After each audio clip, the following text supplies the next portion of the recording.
Hey everybody, welcome to the Bourbon Battalion. This is Bobby here. Got a recon report tonight.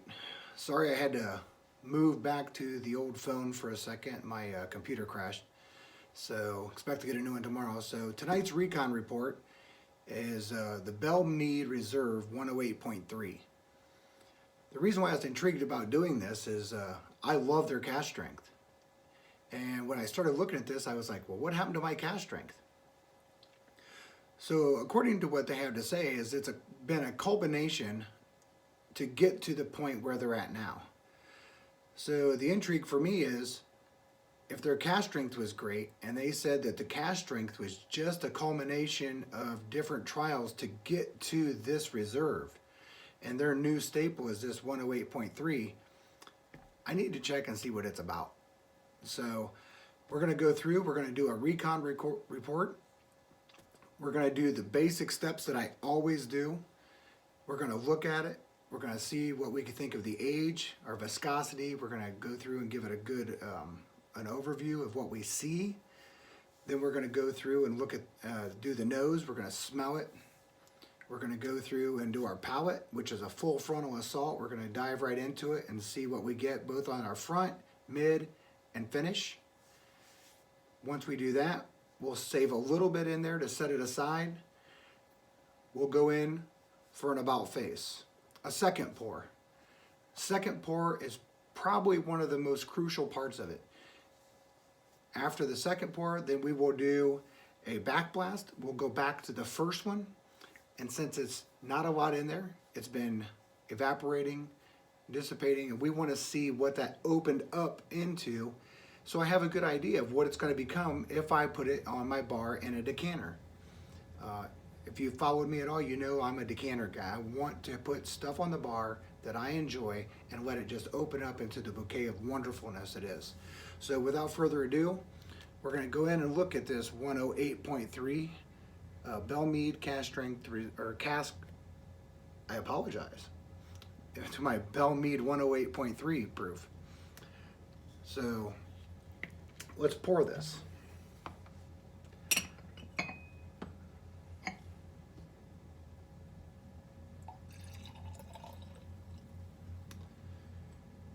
So I was very interested in doing the Belle Meade once I read their backstory of what they thought this was the culmination of. So as we look at it, it's a beautiful amber, no doubt about it. It's a dark amber, classic bourbon look, a little darker than normal. I would say on your baseline classic bourbon, with a higher proof point at 108. Let me get my, just rolling around to get to my legs. See if this is going to be a coat feely, oily, or is it going to be really thin and dissipate? I'm always looking for that. So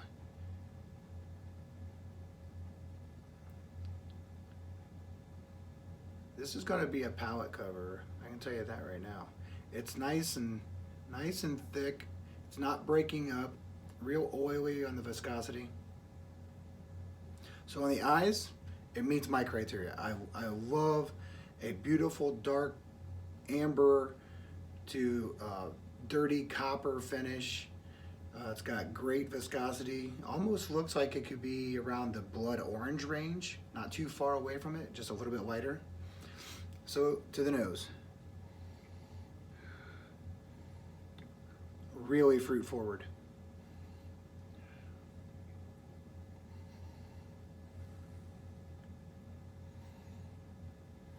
Yeah, there's definitely fruit forward. I smell like frozen peaches. Maybe there's a little grainy orange zest. There's some orange zest in there. I do get some florals. It's a bourbon, so this has to be a high rye. If there's any question, it's a high rye. I'm always fruit forward, florals, and that stuff when I get the ryes. The proof point's there. You can get that up in the top end of your nasal.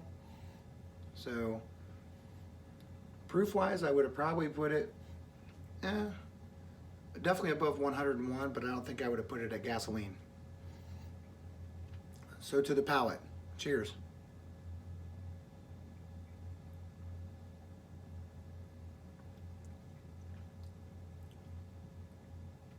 Wow, that's beautiful.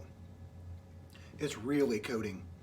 Nice and sweet on the front end, but you get that open spicy rye full mouthfeel, and that viscosity is giving me a really good long finish. Definitely a long finish. It's still going. I want to take another drink, but I don't need to, and that's the trick, right? Making sure that you're not blowing out your tongue if you don't need to. I do get like some pancake syrup on there, just a little bit. It started out, I'll tell you what, other than the sweetness, it started out a little bit more along the rye side for me. Not so straightforward bourbon. The only thing that made it obvious bourbon to me was the sweetness. But I get a lot of classic rye notes on this.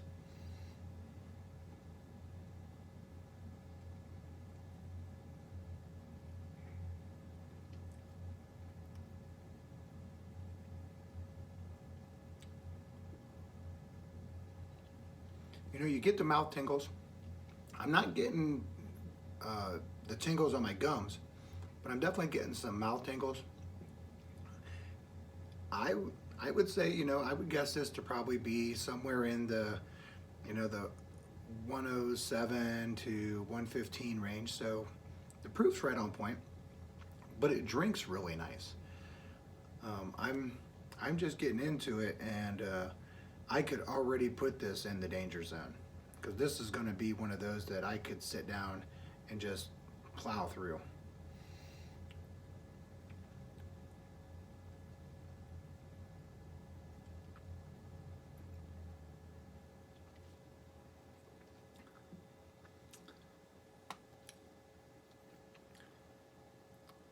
Yeah, that finish is great. Really good finish. I'm getting a little peppery on the finish. I am getting this peppery wood starting to make a pretty predominant taste in there, but definitely pepper. There's definitely some deep pepper back on the back part of my palate as I'm down on the finish. Fruit forward, sugary, spicy in the front, peppery and woody in the back. Really nice. All right, so we talked eyes, nose, palate. Talked a little bit about the finish. So let's go in for a second pour. You know, and I've said it before, and I'll always say it on my Recon reports. You have to take the time to do a second pour. I promise you, if you don't do a second pour, there's a chance you might have missed out on something really nice. So I'm just shaking a little bit of water out. I cleaned them and I thought I got it all out, but there was just a drip in there. So it's got a nice long neck, which helps it aerate, so I appreciate that. I don't have to pour it so deep.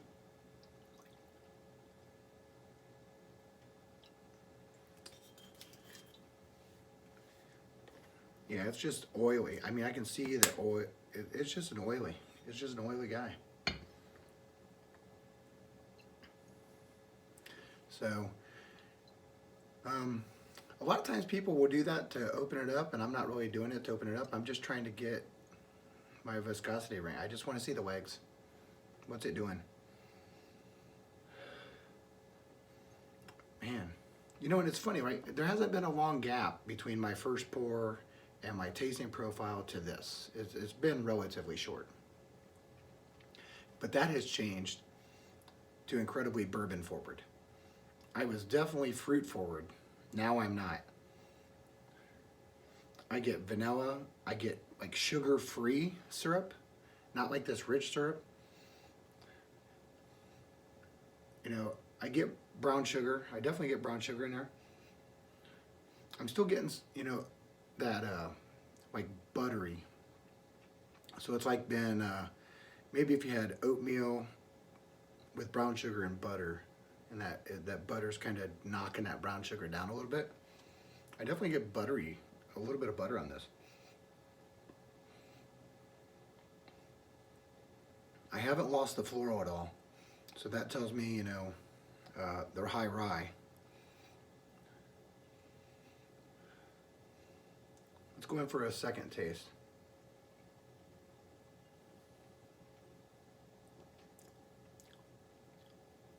Wow. That is straightforward bourbon with a peppery finish and a little bit of rye notes in the mid palate. First part of your tongue, just before mid, bourbon. Mid palate, hey, I have some rye in here. Finishing, hey, I've got some pepper in here as well. So it's changed. It's changed significantly since the first taste.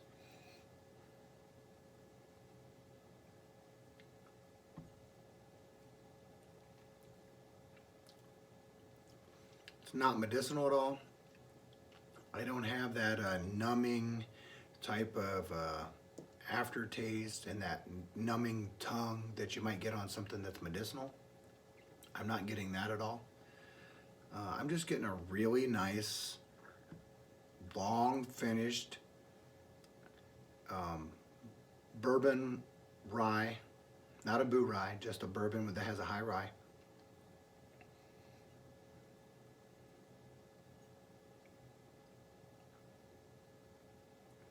Yeah, that's pleasant. That's really pleasant. On the second pour, no way in the world you're picking that up at 108. I'd say on the second pour, you're probably thinking that you're drinking somewhere around like 100 proof. And at no point have I had this big, like, wow, that's really strong. Now that might have something to do with the fact that I like high proofs, so you always want to take your time, but always make sure that you do your due diligence to not take big drinks. Work your way through it. Take your time. Work to a second pour before you ever make a true judgment of whether this is a keeper and I'm going to throw it on the bar or pursue it, or I'm going to use it on my bar to blend, right? New segment coming up for me. I'm going to be doing blends. Not for the master blender, just for someone that likes to blend and doesn't know necessarily how. I hope to spend some time with the people that join. I'm going to start doing it on Wednesdays. I'm not for sure who else is on there, but I'm going to do Wednesday Blends Day. So what we're going to do is we're going to go through and look at how you can take those drain pours and make them not drain pours.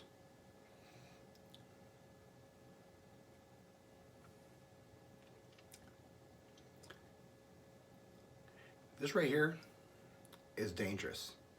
By the time you get to your second pour, and it's not because of anything other than total tongue acclimation, getting to the true openness and spirit of what they've made for you to try, this is dangerous. You could sit here and drink with a friend and before you know it, it's gone. So let's go smell the back blast. See what the back blast is over here doing. That is brown sugar. Brown sugar and maple. It's like if you had some kind of maple cake covered in brown sugar. I don't pick up maybe a smidge of floral.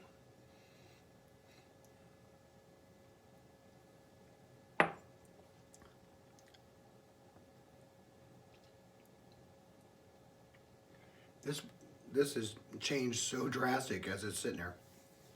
This is predominant bourbon. This is like, hello, I'm bourbon. I can't believe you said I wasn't bourbon. Never said you weren't. Being a dick. It was more of along the lines that, you know, that rye was just so dominant in the beginning on your first palate, and it's changed completely. 108.3, this Belle Meade Reserve that they said that they've been working on culminating this to be something great. It is very good. I would, if you're a person that typically agrees with my tastings and my pairings and my palate, and you're like, hey, I like some of the things he says he likes, that's good. That's really, really good. So I'm pleasantly surprised, as a Belle Meade cask strength guy, that I really liked it. I really enjoy this. I don't have quite the mouth explosion as far as the heat, but man, everything else about it is on point. So I highly recommend the Belle Meade 108.3 bourbon high rye mix. It's very good, very good. I think you'll find that, you know, give it its time, give it its due diligence, be patient with it, and you're going to find that's going to smooth out into an incredible drinker. So remember, your first pour is not your defining pour. It's your acclimation, opening up pour get to the second. So once you do that, perfect. So final thoughts, Belle Meade 108.3, it is definitely a getter. If you can't get it, find it. If you like a classic bourbon that has a little bit of oomph and some really strong rye notes, you want this. As you can see, I have not a lot of it left, because when I got to doing my first opening of it, me and the gunny always get together before I do a recon report, and we always open up a bottle that's brand new on the recon report, and then I follow it up the next day to make sure that I'm giving it 2-day palate. I want to taste it, I want to go through it, and I want to try it, and then I want to come back to it again, and I want to do it again and see if anything's changed from my notes to now. And we gave it pretty good due diligence the other day, because you can see that it's almost gone. So easy to say, I was talking about, you know, this could become one of those guys that you have it and you're just like, whoa, I just plowed through a half a bottle of this. So 108.3, I am all for it. I think it's a good drinker. Look forward to seeing you guys again. Supposedly new computers coming in tomorrow, so if so, I'll be live tomorrow on Wednesday, Wednesday. I'll put up a live event. And until then, be good to each other, be good to those that are good to you, and take care. Cheers.